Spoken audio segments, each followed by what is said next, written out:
हरे कृष्ण। माघ मास की कथा श्रृंखला में आप सभी का बहुत बहुत स्वागत है। विशेष आध्यात्मिक ऊर्जा प्रदान करने वाला यह माघ मास अपनी समाप्ति की ओर बढ़ रहा है और ऐसे समय में माघ मास की पूर्ण आहुति के अंतिम 5 दिनों में अपनी आध्यात्मिक साधना और तपस्या को अधिक से अधिक तीव्र बनाते हुए चलिए इस माघ मास की सुंदर पौराणिक कथाओं का श्रवण करते हैं और जितना भी समय शेष रह गया है उस समय का अधिक से अधिक लाभ उठाते हुए भगवान श्री कृष्ण की भक्ति में सेवा में संलग्न होने का प्रयास करते हैं। इसी प्रार्थना के साथ आप सभी का स्वागत है आज की माघ मास कथा श्रृंखला में। ब्राह्मण वेद निधि ने कहा, हे महर्षि, आपने इस पावन प्रसंग को सुनाकर हम सब पर बहुत उपकार किया है। अब आप कृपा करके उस स्तोत्र के बारे में सुनाइए जिसे भगवान श्री हरि ने प्रसन्न होकर देवदूत को दर्शन दिए थे।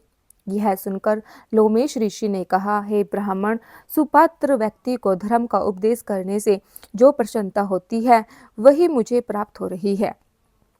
अब आप उस पावन स्तोत्र को सुनिए जिस स्तोत्र से देवदूत ने भगवान को प्रसन्न किया था। यह स्तोत्र सबसे पहले भक्तराज गरुड़ को प्राप्त हुआ था। गरुड़ जी से मुझे मिला था और वह इस प्रकार है। हे विश्व स्वरूप चक्रधारी भक्ति प्रिय दया अवतार कृष्ण वासुदेव, आपको नमस्कार है। आप ही स्तुति योग्य है और स्तुति स्वरूप आप स्वयं है। सारा जगत ही विष्णुमय है। भक्ति ही आनंदात्री है।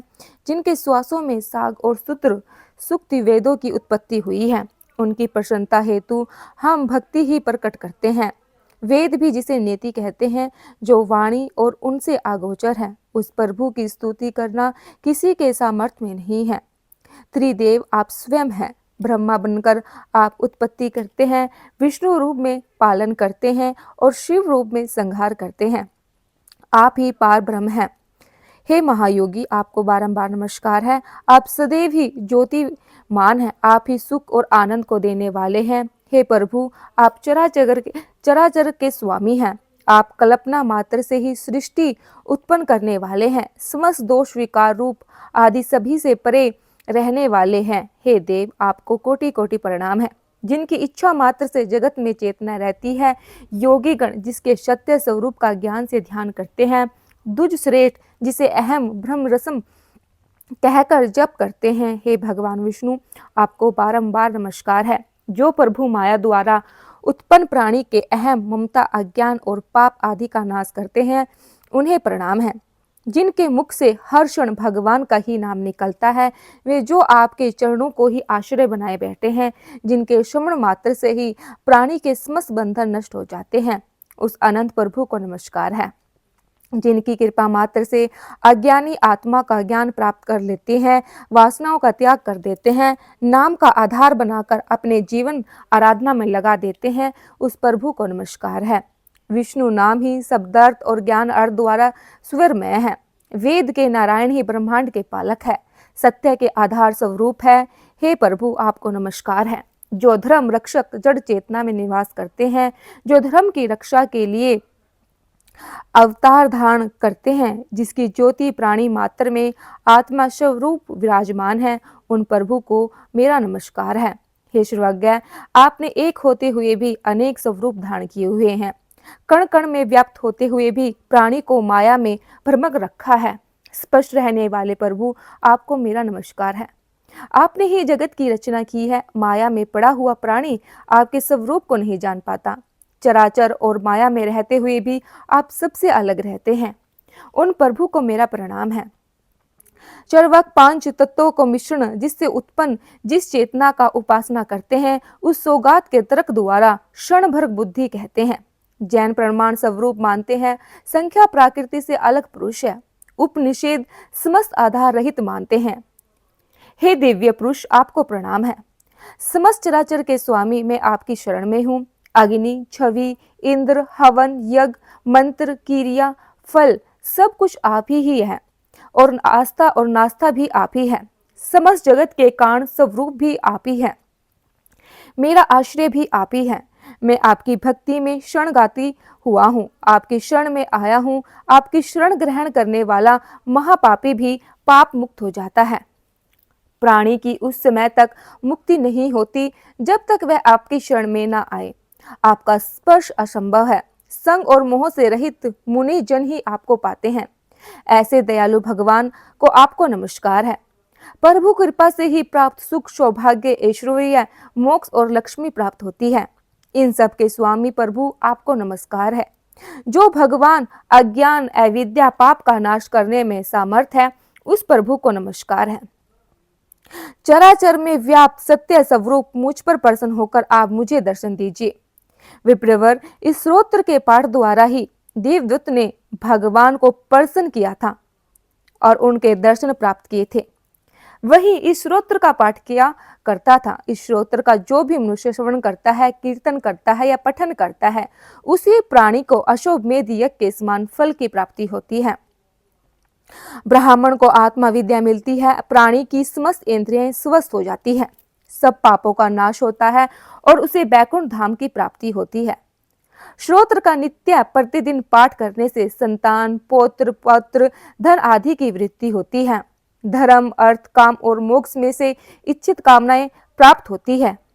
इस श्रवण करने से बुद्धि निर्मल होती है, पापों का नाश होता है, दुष्ट ग्रहों की शांति होती है और हर प्रकार की व्याधियां स्वतः ही नष्ट हो जाती है। दो जातियों को इसका पाठ अवश्य ही करना चाहिए। ग्रह, नक्षत्र, राजा और चोरों के भय से मुक्त होने के लिए भी इसका पाठ करना बहुत ही ज्यादा जरूरी है। इसके पाठ करने से भूत प्रेत आदि का भय भी नष्ट होता है, निर्विकार रहित होता है, प्राणी की सारी चिंताएं दूर हो जाती है और इस पवित्र योग स्तोत्र को कहा जाता है। प्रतिदिन इसका पाठ करने से प्राणी दोनों लोकों में सुख पाता है और अंत में बैकुंठ लोक को जाता है। यही वह पाप नाशक स्तोत्र है। इस स्तोत्र की महिमा गाते हुए लोमेश ऋषि ने आगे कहा, जिस वन में पिशाच का मोक्ष हुआ था, उसका द्रविड़ राजा चिरतर था। वह परम वीर, पराक्रमी, स्तोत्रों का ज्ञाता और ऐश्वर्यवान था। स्वर्ण रत्न से उसका कोष भरा रहता था। उसके शास्त्र पटरानियां थी। वह स्त्रियों के वशीभूत रहता, कामुक, लोभी और महाक्रोधी था। वह कभी धर्म का पालन नहीं करता था, असत्य भाषण करता था, मंत्रियों की सलाह मानता था और सदैव भगवान विष्णु की निंदा में तत्पर रहता था। विष्णु उससे दोष करता और भगवान विष्णु से द्रोह करता। भगवान के भक्तों को यातनाएं देता और अपनी प्रशंसा करने वालों को सम्मान करता। वेद, कर्म, व्रत, दान, धर्म, इन सब का वह तिरस्कार किया करता था। उसका आचरण भ्रष्ट राजा के कारण सभी प्रजा तरह तरह करने लगी और उसके दंड को सहते हुए बहुत समय व्यतीत हो गया था। जब उस राजा की मृत्यु हुई तो उसका दाह संस्कार आदि क्रियाएं वेदांत विधि से संपन्न नहीं हो पाया। उस पाप आचरण के कारण उसे यमदूतों ने आकर घेर लिया। वे उसे पीड़ा पहुंचाने के लिए अग्नि से दहकते हुए लोहे की कीलों से व्यक्त मार्ग द्वारा घसीट कर ले जाने लगे। उस मार्ग में भयानक अंगारों की भांति दहकते हुए सूल से वह असहाय पीड़ा भोग रहा था। विशाल जबड़ों वाले श्रृंगार और कुत्ते जहां मुंह पड़ता झपट्टा मारते और उसके द्वारा जो पीड़ा होती वह चित्कारों से भी अनेक गुना ज्यादा थी। जैसे तैसे इस पीड़ा को तो सहन करता गया। वहां यमलोक में पहुंच गया। वहां उसे घोर नरक में डाला गया।